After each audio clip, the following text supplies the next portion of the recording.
تمام دیکھنے اور سننے والوں کو پیار بھرا سلام۔ صلبہ ابن ابی حاتب کون تھا؟ کیا اس شخص نے رسول اللہ صلی اللہ علیہ وآلہ وسلم کو زکوٰۃ دینے سے انکار کیا تھا؟ صلبہ جو واقعی منافق تھا اس کا اصل نام کیا تھا؟ عام کتب حدیث، کتب تفسیر اور کتب سیرت میں یہ مذکور ہے کہ قرآن مجید کی ان آیات میں جس منافق کی وعدہ خلافی کا ذکر کیا گیا ہے اس کا نام صلبہ بن حاتب بن عمرو انصاری تھا، لیکن یہ صحیح نہیں ہے۔ صحیح یہ ہے کہ اس کا نام صلبہ بن ابی حاتب تھا اور یہ واقعی منافق تھا۔ حضرت صلبہ بن حاتب انصاری بدری صحابی تھے اور جنگ احد میں شہید ہو گئے تھے۔ پہلے ہم عام روایت کے مطابق اس واقعے کا ذکر کریں گے، پھر یہ واضح کریں گے کہ یہ واقعی صلبہ بن ابی حاتب کا ہے، نہ کہ حضرت صلبہ بن حاتب انصاری رضی اللہ تعالیٰ عنہ کا۔ امام ابو القاسم سلیمان بن احمد الطبرانی متوفی اپنی سند کے ساتھ روایت کرتے ہیں۔ حضرت ابو امامہ رضی اللہ تعالیٰ عنہ بیان کرتے ہیں کہ صلبہ بن حاتب انصاری رسول اللہ صلی اللہ علیہ وآلہ وسلم کے پاس گیا اور کہا، یا رسول اللہ صلی اللہ علیہ وآلہ وسلم، اللہ سے دعا کیجئے کہ اللہ مجھے مال عطا فرمائے۔ آپ صلی اللہ علیہ وآلہ وسلم نے فرمایا، تم پر افسوس ہے اے صلبہ، کم مال ہو اور تم اس کا شکر ادا کرو، یہ اس سے بہتر ہے کہ زیادہ مال ہو اور تم اس کا شکر ادا نہ کر سکو۔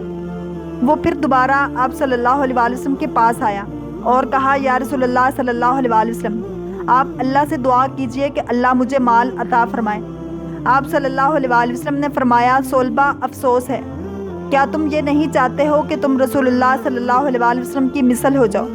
اللہ کی قسم، اگر میں سوال کروں کہ پہاڑ میرے لیے سونا اور چاندی بہائیں تو وہ ضرور بہائیں گے۔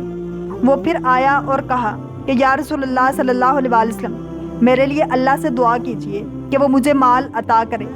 اللہ کی قسم، اگر اللہ نے مجھے مال دیا تو میں ہر حقدار کا حق ادا کروں گا۔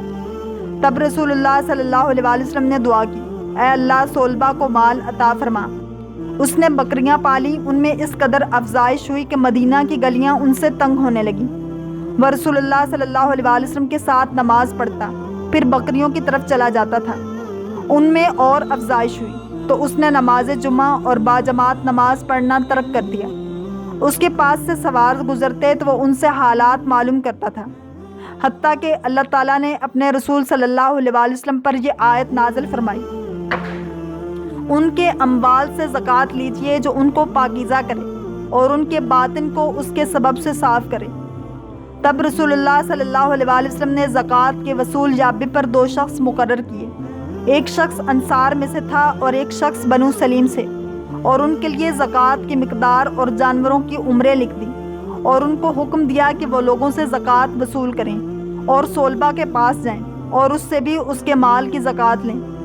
سو انہوں نے ایسا کیا، دونوں صلبہ کے پاس پہنچے، فرمانے پیغمبر صلی اللہ علیہ وآلہ وسلم دکھایا، صدقہ طلب کیا، تو وہ کہنے لگا، یہ تو جزیے کی بہن ہے، یہ تو بالکل ایسا ہی ہے جیسے کافروں سے جزیہ لیا جاتا ہے، یہ کیا بات ہے؟ اچھا اب تو جاؤ، لوٹتے ہوئے آنا۔ دوسرا شخص سلمی جب اسے معلوم ہوا تو اس نے اپنے بہترین جانور نکالے اور انہیں لے کر خود ہی آگے بڑھا۔ انہوں نے ان جانوروں کو دیکھ کر کہا، نہ تو یہ ہمارے لینے کے لائق، نہ تجھ پر ان کا دینا واجب۔ اس نے کہا، میں تو اپنی خوشی سے ہی بہترین جانور دینا چاہتا ہوں، آپ انہیں قبول فرمائیے۔ بالآخر انہوں نے اوروں سے بھی وصول کیا اور لوٹتے ہوئے پھر صلبہ کے پاس آئے۔ اس نے کہا، ذرا مجھے وہ پرچہ تو پڑھاؤ جو تمہیں دیا گیا ہے۔ پڑھ کر کہنے لگا، یہ تو صاف صاف جزیہ ہے جو کافروں پر ٹیکس مقرر کیا جاتا ہے، یہ تو بالکل ویسا ہی ہے، تم جاؤ، میں سوچ سمجھ کر دوں گا۔ یہ واپس چلے گئے۔ انہیں دیکھتے ہوئے حضور اکرم صلی اللہ علیہ وآلہ وسلم نے صلبہ پر اظہار افسوس کیا اور سلیمی شخص کے لیے برکت کی دعا کی۔ اب انہوں نے بھی صلبہ اور سلمی دونوں کا واقعہ کہہ سنایا۔ بس اللہ تعالیٰ نے یہ آیت نازل فرمائی جس کا ترجمہ یوں ہے، اور ان میں سے بعض منافقین وہ ہیں جنہوں نے اللہ سے یہ عہد کیا تھا، اگر ہم کو اللہ نے اپنے فضل سے مال دیا تو ہم ضرور بضرور صدقہ کریں گے۔ صلبہ کے ایک قریبی رشتہ دار نے جب یہ سب کچھ سنا تو صلبہ سے جا کر واقع بیان کیا اور آیت بھی پڑھ سنائی۔ یہ حضور اکرم صلی اللہ علیہ وآلہ وسلم کے پاس آیا اور درخواست کی کہ اس کا صدقہ قبول کیا جائے۔ آپ صلی اللہ علیہ وآلہ وسلم نے فرمایا اللہ نے مجھے تیرا صدقہ قبول کرنے سے منع فرما دیا ہے۔ یہ اپنے سر پر خاک ڈالنے لگا۔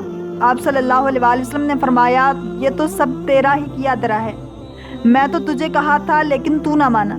یہ واپس اپنی جگہ چلا آیا۔ حضور اکرم صلی اللہ علیہ وآلہ وسلم نے انتقال تک اس کی کوئی چیز قبول نہ فرمائی۔ پھر یہ خلافت صدیقیہ میں آیا اور کہنے لگا میری جو عزت حضور اکرم صلی اللہ علیہ وآلہ وسلم کے پاس تھی وہ اور میرا جو مرتبہ انصار میں ہے وہ آپ خوب جانتے ہیں، آپ میرا صدقہ قبول فرمائیے۔ آپ نے جواب دیا جبکہ رسول اللہ صلی اللہ علیہ وآلہ وسلم نے قبول نہیں فرمایا تو میں کون؟ غرض آپ نے بھی انکار کر دیا۔ جب آپ کا بھی انتقال ہو گیا اور امیر المومنین حضرت عمر رضی اللہ تعالیٰ عنہ مسلمانوں کے ولی ہوئے، یہ پھر آیا اور کہا کہ امیر المومنین آپ میرا صدقہ قبول فرمائیے۔ آپ نے جواب دیا کہ جب حضور اکرم صلی اللہ علیہ وآلہ وسلم نے قبول نہیں فرمایا، خلیفہ اول نے قبول نہیں فرمایا تو میں اب کیسے قبول کر سکتا ہوں؟ چنانچہ آپ نے بھی اپنے خلافت کے زمانے میں اس کا صدقہ قبول نہیں فرمایا۔ پھر خلافت حضرت عثمان غنی رضی اللہ تعالیٰ عنہ کے سپرد ہوئی تو یہ عزلی منافق پھر آیا اور لگا منت سماجت کرنے، لیکن آپ نے بھی یہی جواب دیا کہ خود حضور اکرم صلی اللہ علیہ وآلہ وسلم نے اور آپ کے دونوں خلیفہ نے تیرا صدقہ قبول نہیں فرمایا تو میں کیسے قبول کر لوں؟ چنانچہ قبول نہیں کیا، اسی اثناء میں یہ شخص ہلاک ہو گیا۔ اعلیٰ حضرت امام احمد رضا خان رحمۃ اللہ علیہ فرماتے ہیں یہ شخص جس کے باب میں یہ آیت اتری صلبہ ابن ابی حاتب ہے، اگرچہ یہ بھی قوم اوس سے تھا اور بعض نے اس کا نام بھی صلبہ ابن حاتب کہا، مگر وہ بدری خود زمانہ اقدس صلی اللہ علیہ وآلہ وسلم میں جنگ احد میں شہید ہوئے، اور یہ منافق زمانہ خلافت امیر المومنین حضرت عثمان غنی رضی اللہ تعالیٰ عنہ میں مرا۔ واللہ تعالیٰ عالم ورسولہ عالم۔ اگر آپ کو یہ ویڈیو پسند آئی ہے تو لائک، شیئر اور سبسکرائب کرنا مت بھولیے تاکہ ایسی اسلامک انفارمیٹیو ویڈیوز آپ تک پہنچتی رہیں۔